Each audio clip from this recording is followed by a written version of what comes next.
नमस्कार, मैं doctor Dayanidhi Indira IVF Patna से आपका हार्दिक स्वागत करता हूं इंदिरा आईवीएफ के इस नॉलेज सीरीज प्रोग्राम में।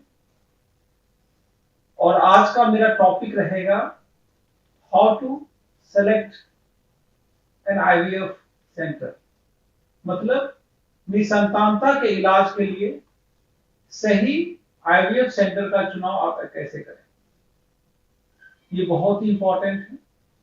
बट उसके पहले आपको नए साल की ढेर सारी शुभकामनाएं, और ये मेरी दुआ है और उम्मीद करता हूं कि आने वाला साल सभी लोगों के लिए ये बहुत ही अच्छा होगा। और एक जो सबसे इंपॉर्टेंट मैसेज मैं देना चाहूंगा कोरोना वैक्सीन को लेके, कि कोरोना वैक्सीन को लेकर के अफवाहों पे बिल्कुल ध्यान नहीं दें, अपने डॉक्टर की बात माने।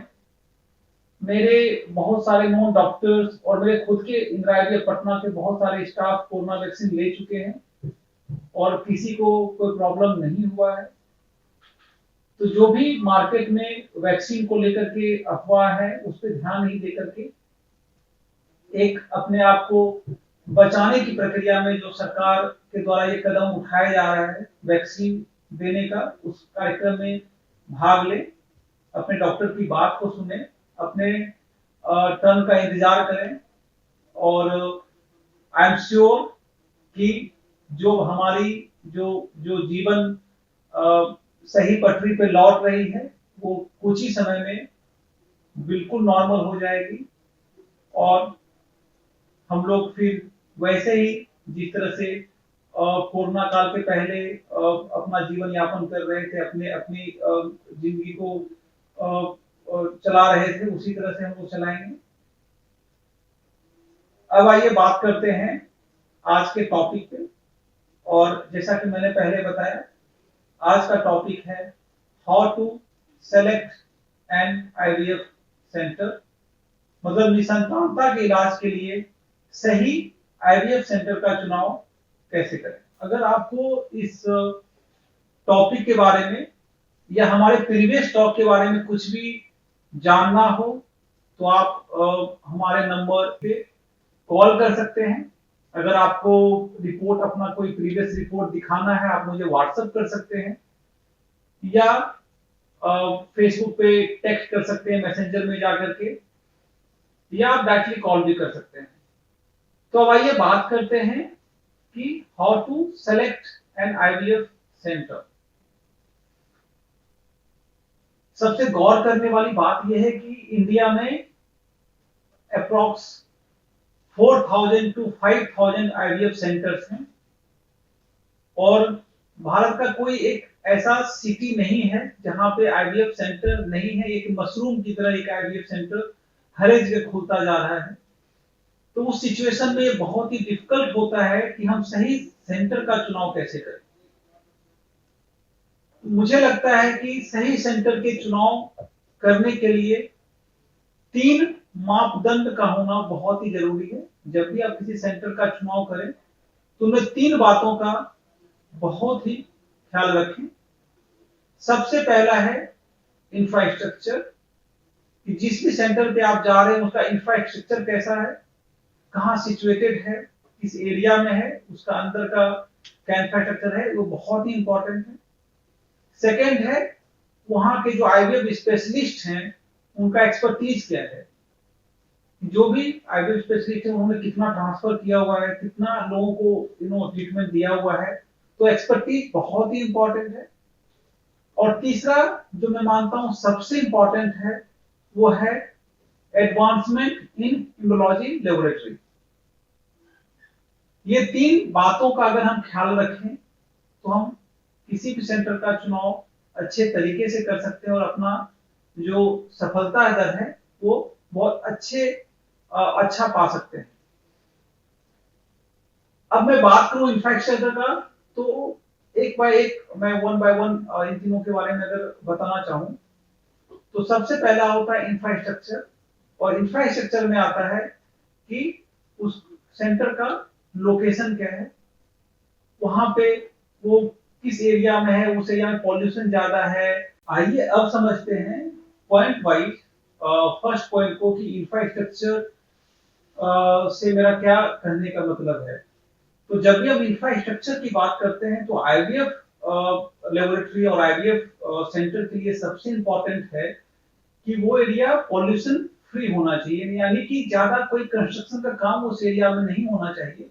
क्योंकि जैसे जितना ज्यादा बिल्डिंग्स बनेंगे, कंस्ट्रक्शन होगा, या उससे क्या होगा, पॉल्यूशन बढ़ेगा उस एरिया में, और उसके कारण से success rate would be compromise. एक आपका पहला चीज हुआ। इसी में अगर वो किसी रेलवे स्टेशन के नजदीक है या मेट्रो के नजदीक है, तो होता क्या है कि जो वाइब्रेशन होता है जब भी ट्रेन आती जाती है, तो उस दौरान मुझे लगता है कि प्रोसीजर जो लेबोरेटरी में होता है वो कॉम्प्रोमाइज होता है। उसके अलावा अगर आसपास कोई पेंट का फैक्ट्री है जो कि बहुत ज्यादा स्मेल करता है, उससे भी आपका सक्सेस कॉम्प्रोमाइज होता है। और उसके साथ अब अगर आप आईवीएफ सेंटर के अंदर जाते हैं तो वहां पे क्लीन रूम या आपका जो है डर्टी रूम या आपका नॉर्मल, वो सारा सेपरेट किया हुआ है या नहीं है, वो भी इम्पोर्टेंट है। और आपके लेबोरेटरी ओटी में पूरा एएचयू सिस्टम अच्छे से लगा हुआ है नहीं कि नहीं लगा हुआ है, ये भी इम्पोर्टेंट है। ये कुछ चीजें हैं जो इंफ्रास्ट्रक्चर एक एक बहुत ही इंपॉर्टेंट रोल प्ले करता है किसी भी आईवीएफ सेंटर के लिए। अब जो दूसरा है वो कि expertise of the IVF specialist. और मुझे लगता है कि जब भी हम एक्सपर्टीज की बात करते हैं तो एक प्रॉपर ट्रेन्ड डॉक्टर्स वहां पे हैं या नहीं, ये बहुत इंपॉर्टेंट है। उसके अलावा उन्होंने अभी तक कितने लोगों का इलाज कर रखा है वो डॉक्टर ने, वो भी सेकंड है। तीसरा जो सबसे इंपॉर्टेंट मैं मानता हूं कि वो डॉक्टर पेशेंट को कितना टाइम दे पाती है। क्योंकि ये जो आईवीएफ का ट्रीटमेंट है, इसमें proper counselling of the patient और डॉक्टर का एक एक अच्छा बॉन्डिंग होना बहुत ही जरूरी है। क्योंकि पेशेंट को डॉक्टर से बात करने के बाद सारी प्रक्रियाएं अच्छी तरह से डॉक्टर को समझानी पड़ती है, एक एक चीज को समझना बहुत जरूरी है। क्योंकि जब पेशेंट अपने आईवीएफ प्रक्रिया के बारे में अच्छी तरीके से समझता है, देन दे फील कॉन्फिडेंट और पॉजिटिव। और जब वो पॉजिटिव फील करता है अपने आप को हर एक चीज प्रोसीजर को समझ करके, तो उससे भी सफलता का दर बहुत इंपॉर्टेंट है। तो आप ये ध्यान दें कि ऐसा नहीं है कि कोई डॉक्टर 5 जगह बैठ रहा है, अलग अलग दे रहा है, अलग अलग सेंटर उनका है और पेशेंट को बहुत कम टाइम दे पा रहा है, तो वो भी इंपॉर्टेंट है कि the doctor should give enough time to their patient। वो आप एक बार जरूर देखें। और लास्टली सबसे जो इंपॉर्टेंट है वो है एडवांसमेंट इन क्लिनिकल और एडवांसमेंट इन इम्यूनोलॉजी लेबोरेटरी, या जिसको आईवीएफ लेबोरेटरी बोलते हैं। क्योंकि किसी भी आईवीएफ लेबोरेटरी को आईवीएफ सेंटर का हार्ट बोला जाता है।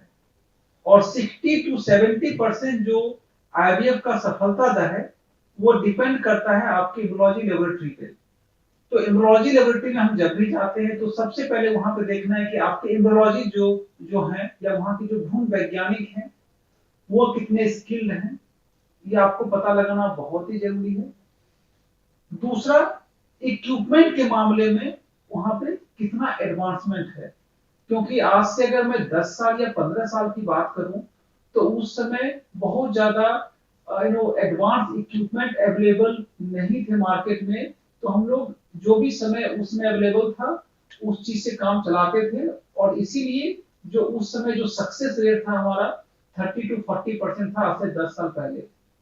बट अगर मैं अभी की बात करूं तो जो नॉर्मल जो सक्सेस रेट है वो 70 to 80% जा सकता है अगर आप हर एक चीजों पे ध्यान देंगे। और या किसी अच्छे आईवीएफ सेंटर में आपका सक्सेस 70 to 80% के आसपास होता है।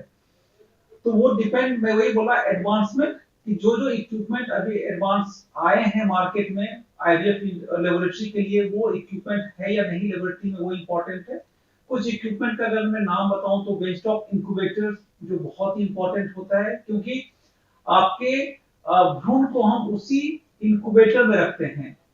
और एक बात और भी मान के चलिए कि आईवीएफ लेबोरेटरी का जो सबसे मेन रोल ये है कि वो एक ऐसा इन्वायरमेंट देना है जो एक भ्रूण को अपने माँ के गर्भ में मिलता है, उसी तरह का इन्वायरमेंट हमको लेबोरेटरी में देना है। और जब वो इन्वायरमेंट सेम तरीके का देंगे तो मैक्सिमम जो है हमारे एम्ब्रियो बनने के, एम्ब्रियो जो आपके हम स्पर्म और एग को मिला करके जो हम भ्रूण बनाते हैं, एम्ब्रियो बनाते हैं, वो एम्ब्रियो का क्वालिटी आप डिसाइड करता है कि प्रेगनेंसी के चांसेस कितने हैं। अगर आपके एम्ब्रियोज अच्छे बनते हैं तो प्रेगनेंसी के चांसेस डेफिनेटली इंक्रीज होते हैं, और अगर वो पुअर बनेंगे तो वो आपके सक्सेस चांसेस कॉम्प्रोमाइज होगा। तो जैसा कि मैंने बताया, बेंचटॉप इंक्यूबेटर्स है या नहीं है, ये इंपॉर्टेंट है। उसके बाद कुछ कुछ चीजों में अब हम लोग असिस्टेड हैचिंग भी बोलते हैं, यानी कि जब भी हम भ्रूण को प्रत्यारोपण करते हैं तो भ्रूण के बाहर एक कवरिंग होता है जिसको हम लोग जोना पेलुसिडा बोलते हैं, और कुछ कुछ पेशेंट कैटेगरी के पेशेंट में ये हार्डनिंग हो जाता है, इसको हम लोग जोना हार्डनिंग बोलते हैं। जैसे कि कोई एडवांस मैटरनल एज हो, जब माँ की उम्र बहुत ज्यादा हो, 35 साल से ज्यादा हो, तो उसमें ये चांसेस होता है। या पीसीओडी के केस में ये भ्रूण जो है, जो जोना थिकनेस होता है, ज्यादा होता है। या जब भी हम किसी क्रायोप्रिजर्व फ्रोजन भ्रूण को निकाल करके ट्रांसफर करते हैं वो सब कैटेगरी में, तो वहां पे हमको जो बाहर का जोना है उसको थोड़ा सा कट करना होता है, उसको थीन करना होता है by the help of laser. तो उस सेंटर में लेजर का फैसिलिटी है या नहीं है वो इम्पोर्टेंट है। उसके साथ साथ अब लेबोरेटरी में जो हम लोग सारा प्रोसीजर करते हैं उसमें मिक्सिंग के चांसेस नहीं हो, उसके लिए एक प्रॉपर व्यवस्था होनी चाहिए। तो इन सारी बातों को अगर देखा जाए तो मुझे लगता है कि एडवांसमेंट किसी भी आईवीएफ लेबोरेटरी में बहुत ही इंपॉर्टेंट है। और अगर हम इन सारी चीजों का ध्यान देते हैं किसी भी आईवीएफ सेंटर में, तो आप 70 से 80% तक जो सफलता का दर है वो अचीव कर सकते हैं। और इसके अलावा मुझे लगता है अगर आपको और भी कुछ जानना है इस बारे में तो आप मुझसे कांटेक्ट कर सकते हैं। आप मुझे व्हाट्सएप भी कर सकते हैं या फेसबुक पे मैसेंजर के थ्रू मैसेज कर सकते हैं।